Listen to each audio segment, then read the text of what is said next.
के अंदर ही खत्म कर दिया जाए, कमजोर कर दिया जाए, ताकि वो आगे का कुछ न कर सके, आगे अपनी मंजिल को तय न कर सके। यही कोशिश के तहत आज अमित शाह साहब है, योगी साहब है, जेपी नड्डा साहब है, देवेंद्र फडणवीस है, भारतीय जनता पार्टी के अलग अलग लोग यहाँ पर आकर प्रचार कर रहे हैं। अगर गलियों में वो घूम रहे हैं वोटों के लिए, आपके बीच में आकर वो वोटों की दरखास्त कर रहे हैं, तो इस बात को दर्शाता है कि इतने बड़े बड़े नेता अगर यहाँ पर एक महानगर पालिका के इलेक्शन के लिए आए हैं, तो कहीं न कहीं उन्हें खौफ सता रहा है, एक डर सता रहा है, और उस डर का नाम है बैरिस्टर असदुद्दीन ओवैसी। उस खौफ का नाम मैं हर रोज की खुशनसीबी है मेरे भाइयों की, बैरिस्टर असदुद्दीन ओवैसी साहब न जाने कितने सालों से पार्लियामेंट के अंदर अकेले बैठा करते थे। लोग कहते थे कि ये हैदराबाद की एक जमात है, एक छोटी सी जमात है, सिर्फ हैदराबाद तक महदूद है, बाहर इसका कोई वजूद नहीं है, कोई इसकी पहचान नहीं है। लेकिन अल्हम्दुलिल्लाह आप लोगों ने जिस पेड़ को, एक पौधे को जन्म दिया था, आज अगर आप देखेंगे महाराष्ट्र के कोने कोने के अंदर मजलिस फैल चुकी है। हम बिहार के अंदर गए तो बिहार के अंदर 5 सीटें हम क्या जीत लिए, मानो ऐसा हो गया कि एक मुकाबला वजीर आजम का था कि हम वजीर आजम की कुर्सी के ऊपर जाकर बैठ गए हैं। 5 सीटें जीतने के बाद ये हुआ है कि आप किसी भी टेलीविजन चैनल को उठाकर देख लीजिएगा, किसी भी अखबार को उठाकर देख लीजिएगा, चर्चा यही चल रहा है कि मजलिस ने 5 सीटें बिहार के अंदर कैसा जीती है। अब चर्चा 4 तारीख के बाद यही चलेगा कि भारतीय जनता पार्टी के इतने बड़े बड़े दिग्गज आ गए थे, हैदराबाद वाले आखिर ऐसा क्या करते हैं, क्या खाते हैं कि आखिर में दिन जाकर से वो पतंग के ऊपर मोहर लगाते हैं। पूरी कोशिशें बेकार होने वाली है। तो अगर ये देखा जाए कि सिर्फ 5 सीट ऐसी निकली है, अब उसके बाद हुआ यह है कि भारतीय जनता पार्टी की महफिल सजती है, कि टीआरएस की महफिल सजती है, कांग्रेस की महफिल सजती है, महफिल है सबकी सजती है, चर्चा हमारा होता है वहां पर। किया जाता है कि ये कैसा जीत गए हैं करके। मैं बैरिस्टर असदुद्दीन ओवैसी साहब को जब लोकसभा के अंदर देखता हूं मेरे भाइयों, मेरे मन में एक सवाल बार बार पैदा होता है कि आखिर इतनी हिम्मत, इतनी ताकत कहां से मिलती है।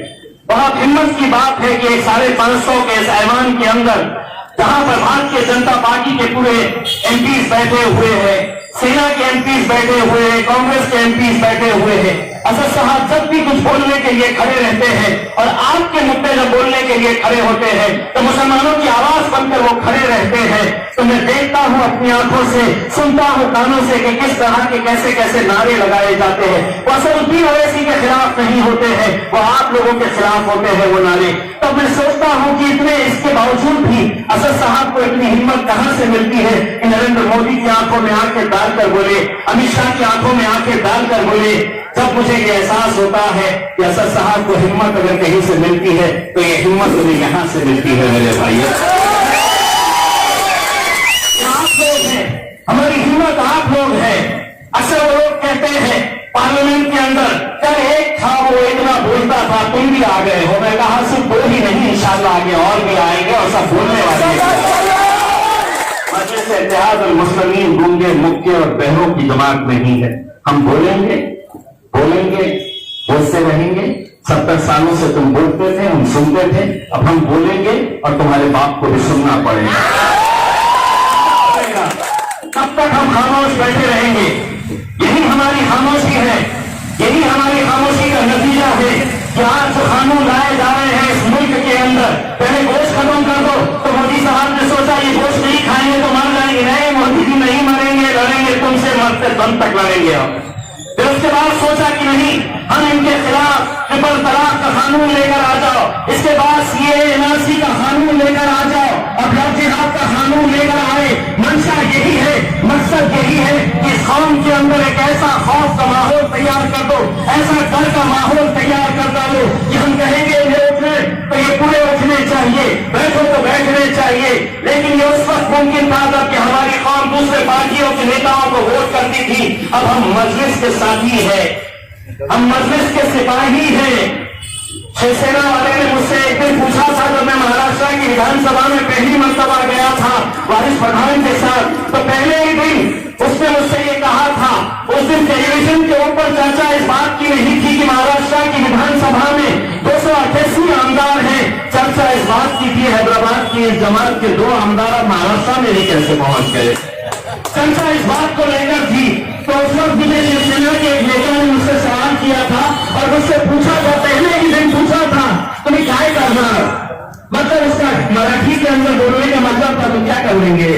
तो ही कहो ना, हमारे 288 का सदन है ये, महाराष्ट्र की विधानसभा के अंदर 288 आमदार रहते हैं, एमएलए रहते हैं, तुम 2 हैं, तुम क्या कर लोगे। पहले ही दिन पूछा था, मैंने उसकी तरफ देखकर मुस्कुराया था और सोचा था मनी करने की पब्लिक ऐसे कैसे को भेज देती है। फिर लेकिन असद साहब का मैं शागिर्द में ठहरा, उसने सवाल किया, अपना जवाब को देना ही पड़ेगा। तो मैंने उसको जवाब दिया था कि कभी जंगल गया है तो वो परेशान हुआ, कहा क्या मतलब है जंगल गया है। मैंने कहा कि तुमने मुझसे सवाल किया है कि तुम 2 ही हैं, क्या कर लेंगे, तो मैं तुमसे सवाल कर रहा हूं कभी जंगल गए हो। तो उसने कहा क्या कहने का मतलब है। मैंने कहा कि जंगल में कुत्ते, बिल्ली, भेड़, बकरी, इनकी गिनती नहीं होती है, शेर के बच्चे कितने हैं ये देखे जाते हैं, शेरों की गिनती। तब उस दिन उनको एहसास हुआ था कि 286 एक तरफ, 2 एक तरफ। अब वही हाल जब पार्लियामेंट के अंदर हम गए तो असद साहब की शेरवानी से पहले ही इतने परेशान थे। हमने भी पहले दिन गया तो हमने कहा कि चलो हमने हैदराबाद की शेरवानी पहनकर जाएंगे करके, तो हम भी चले गए। तो उन्होंने उस दिन हमको देखा और उनकी आंखें बता रही थी कि एक का खौफ क्या था, 2 आ गए हैं करके। और शायद मुझे ऐसा लगता है उस दिन नरेंद्र मोदी ने अमित शाह से पूछा होगा,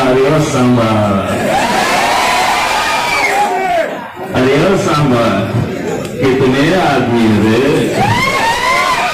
तो सांबा ने जवाब दिया होगा, साहब है तो 2 लेकिन 200 के बराबर है। और अल्हम्दुलिल्लाह ये आप लोगों की मोहब्बत है दोस्तों, मेरे भाइयों, बुजुर्गों, नौजवानों, साथियों, मैं आप लोगों से स्पेसिफिकली इंतजार करने के लिए आया हूं। ये इलेक्शन हर इलेक्शन से बहुत हटकर है।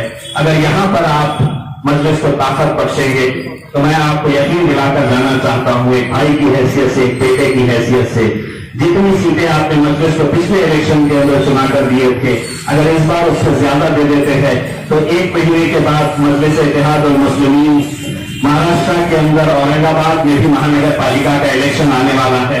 मैं आपको जबान देकर जाता हूं, यहां आप मजलिस को दिलाओ, जीत दिला दो। मैं महाराष्ट्र के अंदर मजलिस का पहला झंडा, पहला महापौर इंशाअल्लाह औरंगाबाद महानगर पालिका के अंदर मैं आपको दूंगा। उसके अंदर यही आप लोगों से इंतजार करने के लिए आया हूं कि 1 तारीख के दिन अपने घरों से बाहर निकलिए, मजलिस के उम्मीदवारों को कामयाब करिए और 4 तारीख के दिन हमारा भी सीना चौड़ा होना चाहिए। हम भी वक्त के साथ ये कहना चाहिए कि हम लोग भी आप लोगों के बीच में आए थे। जिलागट्टा और रहमतनगर के हमारे दोनों ही उम्मीदवार हैं, उन लोगों को मुझे एक बात मैं साफ तरीके से इस बात का एतराफ करता हूं और मैं अपने शहर जब जाऊंगा तो ये बात जरूर बताऊंगा, महाराष्ट्र के कोने कोने में जाकर ये बताऊंगा कि न जाने हैदराबाद की आवाम के अंदर ऐसा क्या जादू है, सोचती कुछ है, इलेक्शन से पहले चाय के कट्टे के ऊपर चर्चा करती है, अलग अलग तरह की बातें करती है, लेकिन इलेक्शन का दिन होता है तो ऐसी क्या गैबी मदद मिल जाती है कि जाते हैं वोट डालने के लिए तो खुद ब खुद उंगली पतंग के ऊपर चली जाती है। इसके नए नजारे कितने सालों से ऐसा ही मंजर देखने को मिल रहा है और इस बार भी हमारी उम्मीद है कि आप लोग पतंग को भारी अक्सरियत से कामयाब करेंगे। असद साहब को मजबूत करने का मतलब यह है, इसके बाद जो भी इलेक्शन आने वाला है वो पश्चिम बंगाल का आने वाला है, उसके बाद उत्तर प्रदेश आने वाला है और इंशाल्लाह जिस झंडे को लेकर आप लोगों ने इतनी मेहनत की, इतने सालों से आप लोग शिद्दत से मेहनत करते आए हैं, इस झंडे को हैदराबाद में लहराते हुए हमें फख्र होगा। ये झंडा इंशाल्लाह हम हिंदुस्तान के कोने कोने में लेके जाएंगे आप लोगों की दुआओं की वजह से। बहुत बहुत शुक्रिया।